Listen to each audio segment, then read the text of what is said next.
Hello everyone, welcome and welcome back to my channel. कैसे हैं आप सभी लोग।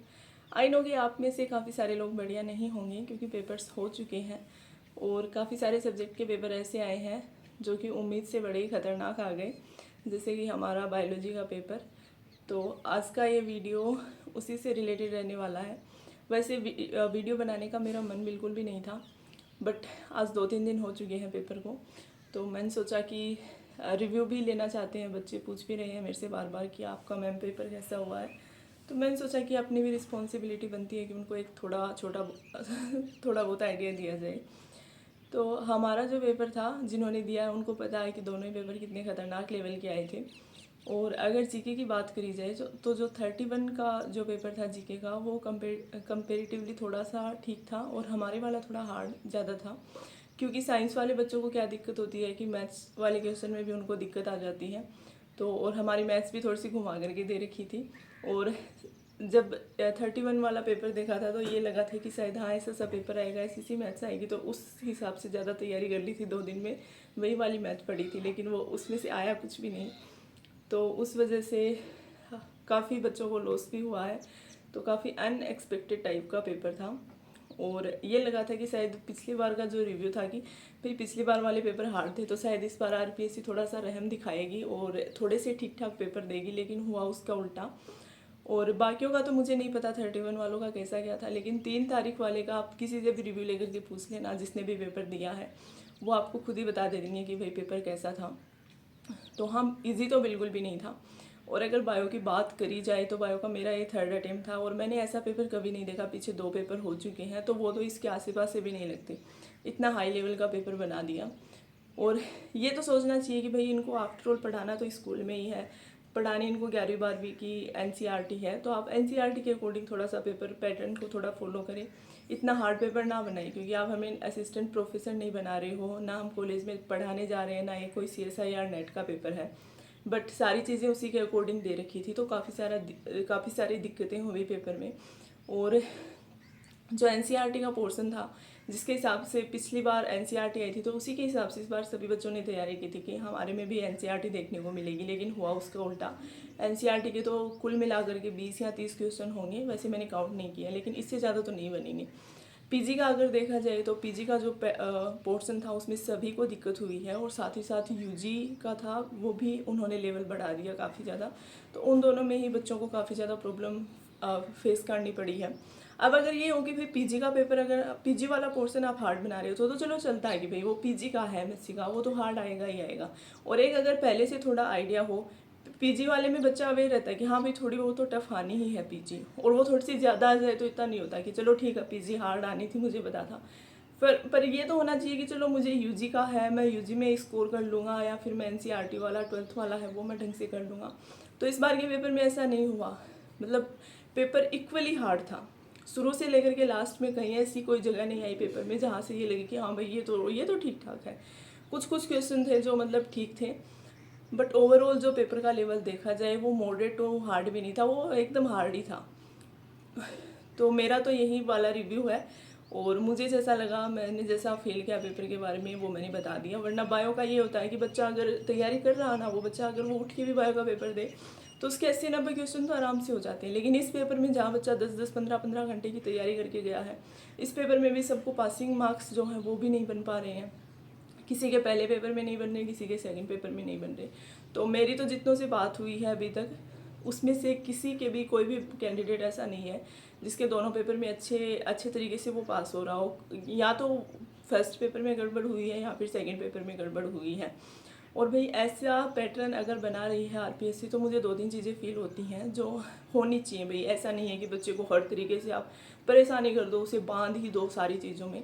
तो होता क्या है कि जैसे पहला पेपर है तो उसमें एक तो टाइम की बाउंडेशन बड़ी ज़्यादा होती है। जैसे ही मतलब आधे घंटा होता है, स्टार्टिंग का आधे घंटा तो नॉर्मल निकलता है, आधे घंटा 40 मिनट होते ही इतनी हड़बड़ाहट, इतनी घबराहट फील होने लग जाती है कि ढंग से पेपर पे कंसंट्रेट हो ही नहीं पाता है। फिर तो बस घड़ी की टिक टिक टिक टिक वहीं दिखाई देती है, और उस चक्कर में यह भी नहीं समझ आता कि भाई हम पढ़ क्या रहे हैं। हम देख कुछ हो रहे हैं और हमारे माइंड में कुछ हो जा रहा है। मतलब वो क्वेश्चन है वो भी पूरा दिखता ही नहीं है कि अच्छा क्वेश्चन में ये पूछा है। और ऊपर से बायो वाले जिनको मैथ करनी होती है तो उनको तो आते हुए क्वेश्चन में नहीं आते हैं फिर, क्योंकि टाइम की एक तो बाउंडेशन, और फिर ढंग से कैलकुलेट करने बैठेगा उसमें टाइम लगेगा, फिर नहीं होगा तो वो परेशान हो जाएगा, फिर वैसे माइंड ख़राब हो जाता है। मतलब मैं ये बता रही हूँ, ऐसा भी लोगों के साथ होता है, हो सकता है आपके साथ ऐसा ना हुआ हो, लेकिन मेरे साथ ऐसा होता है। तो टाइम का थोड़ा सा रिलीफ देना चाहिए कि भाई आप पेपर का लेवल ऐसा सेट कर रहे हो, इतना हाई एडवांस लेवल का पेपर बना रहे हो, तो भाई उसमें थोड़ा सा तो दो कि भाई अच्छे से सोच समझ के करे, 2-2.5 घंटे का टाइम हो तो वो थोड़ा रिलीफ में रह करके उस पेपर को करे। बट नहीं, ऐसा नहीं, आधे घंटा होते ही फिर तो आपको बस माइंड आपका वहीं पे ख़राब हो जाएगा। और जैसे ही आधे घंटा बचा है, फिर तो आपके आते हुए क्वेश्चन इतनी हड़बड़ाहट में होते हो कि भाई आते हुए क्वेश्चन भी आपको नहीं आते हैं, पढ़ा हुआ है वो भी आपको ये रहेगा क्या था मैंने पढ़ा था बस याद नहीं आ रहा। तो उस टाइम पे तो चीज़ें याद आना ही बंद हो जाती हैं जब आधा घंटा बचता है, क्योंकि ये सब इसीलिए होता है क्योंकि वहाँ पे टाइम बड़ा ही कम होता है, 1.5 घंटा काफ़ी कम होता है ऐसे लेंथी पेपर के लिए, जहाँ पे आपको अपने माइंड में पॉलिटी भी याद रखनी है, अपने माइंड में आपको ज्योग्राफी भी याद रखनी है, हिस्ट्री भी याद रखनी है इंडिया की, राजस्थान की, आपको कल्चर भी याद रखना है, इंग्लिश याद रखनी है, रीजनिंग भी आपको निकालनी है। और वो रीजनिंग के इतने हार्ड हार्ड क्वेश्चन क्यों बनाते हैं? हमारे वाले में तो इतना हार्ड आया था कि अगर उसको निकालने बैठो तो कम से कम 15 मिनट लगे उस क्वेश्चन में, मतलब उसका सीक्वेंस अरेंज करने में, और इसमें ही 15 मिनट लग जाए। तो जानबूझ करके इस तरीके से फंसाना कि भाई मतलब इतना मैं हार्ड बना देता हूँ कि यहाँ पे नहीं फंसाना बच्चा तो इस पॉइंट पे तो ज़रूरी फंस जाएगा, इस पे नहीं फंसा तो इस पे तो पक्का ही फंस जाएगा ये, इसके तो 40% कैसे भी नहीं बनेंगे। मतलब लगता है आरपीसी ने पूरा एक जाल तैयार कर रखा है कि इसके तो 40% नहीं बनेंगे, किसी भी हालत में नहीं बनेंगे। और एक चीज़ ये है कि भाई जब आप इतने हैवी पेपर दे रहे हो दोनों, तो फिर टाइम का उसमें गैप तो दो दोनों पेपर में। अब बायोलॉजी की कम से कम 20 यूनिट है, पहले वाले पेपर के 10-15 सब्जेक्ट हैं, तो अब बच्चा एक साथ दोनों चीज़ों को कैसे तैयार करके जाएगा कि वो उसके वो 20 यूनिट हैं वो भी ढंग से तैयार हैं, उसके स्टार्टिंग वाले 10-15 जो सब्जेक्ट हैं जीके वाले वो भी उसके ढंग से तैयार हैं, कहीं ना कहीं तो उसमें कमियां रहेंगी ही। तो या तो ये होना चाहिए कि भाई अगर आप नॉर्मल पेपर आता है फिर तो चलो ठीक है कि भाई मैनेज हो जाएगा, ठीक ठीक आता है दोनों पेपर, मीडियम लेवल आ रहा है पेपर्स का, लेकिन इतना हाई लेवल आ रहा है तो कम से कम उसको प्रिपेयर करने का, जो उसने पढ़ा है रिवाइज करने का, कि भाई जीके का पेपर देकर गया है तो उसको रिवाइज करने का टाइम तो मिले एटलीस्ट सब्जेक्ट को, कम से कम उसमें कम 1 महीने का तो गैप होना चाहिए कि भाई वो उन 20 यूनिट को एक बार और ढंग से रिवाइज कर ले।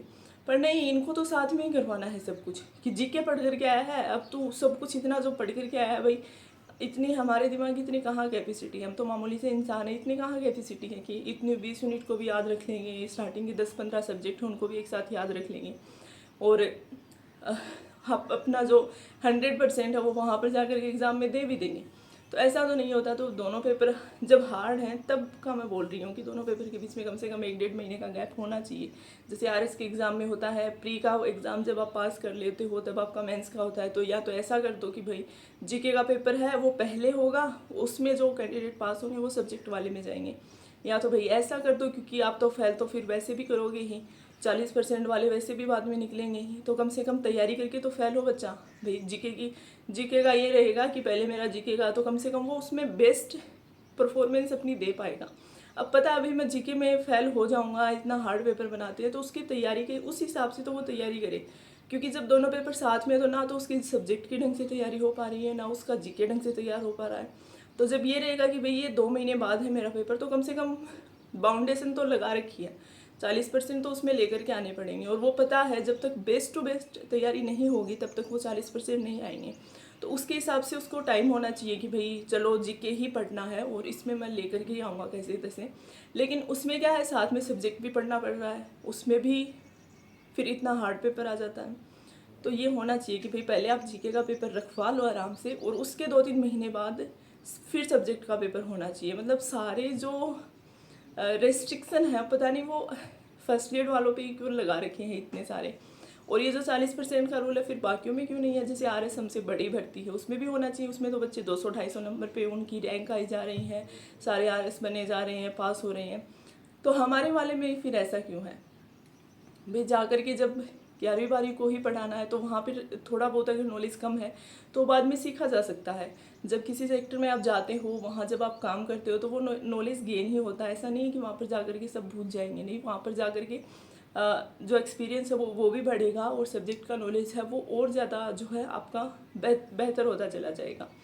और एक चीज़ ये होती है कि भाई जो सब्जेक्ट है, अब जिनका सब्जेक्ट बेटर है, जिनका इतना बढ़िया सब्जेक्ट है, वो इस जीके के चक्कर में स्कूलों तक पहुंच ही नहीं पाते हैं।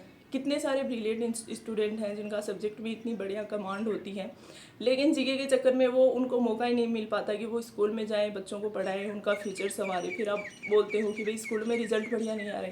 रिजल्ट बढ़िया कहाँ से आएंगे? बच्चों को तो यहीं पे फेल कर दिया जा रहा है, जीके के पेपर में वो फेल हो गए, तो वहाँ पर जाकर के कौन जाकर के पढ़ाएगा? किसके रिजल्ट अच्छे आएंगे? और ऐसा होता है कि वास्तव में जिनकी बायोलॉजी की बढ़िया प्रिपरेशन होती है, जीके के चक्कर में वो बच्चे रह जाते हैं। और इसमें घाटा सरकार का ही होता है, क्योंकि उनकी स्कूलों को नुकसान होता है फिर, क्योंकि जीके तो जाकर के पढ़ाना है नहीं। पढ़ाना है तो भी इतना थोड़ा बहुत नॉलेज तो सभी को होता है कि वो अपने राज्य के बारे में, देश के बारे में कभी कभार थोड़ा बहुत बच्चों को बता दे, सबको इतना नॉलेज होता है।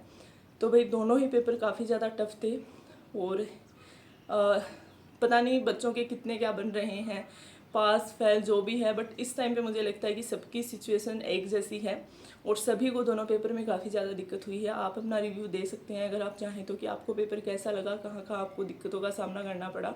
और अभी जितने जो भी नंबर हैं, मार्क्स वगैरह, वो जब ऑफिशियल आ जाएगी तभी आप थोड़ा सा श्योर होना।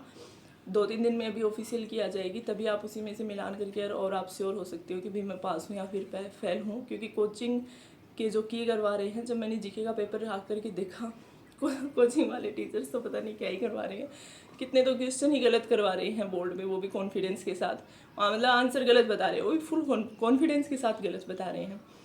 तो ऑफिशियल एक बार आ जाए है, उसके बाद आप ऑफिशियल के ऊपर देख करके अपना श्योर करें जो भी है। And thank you so much for watching this video. आप अपना रिव्यू दे सकते हैं। And tata bye bye, take care.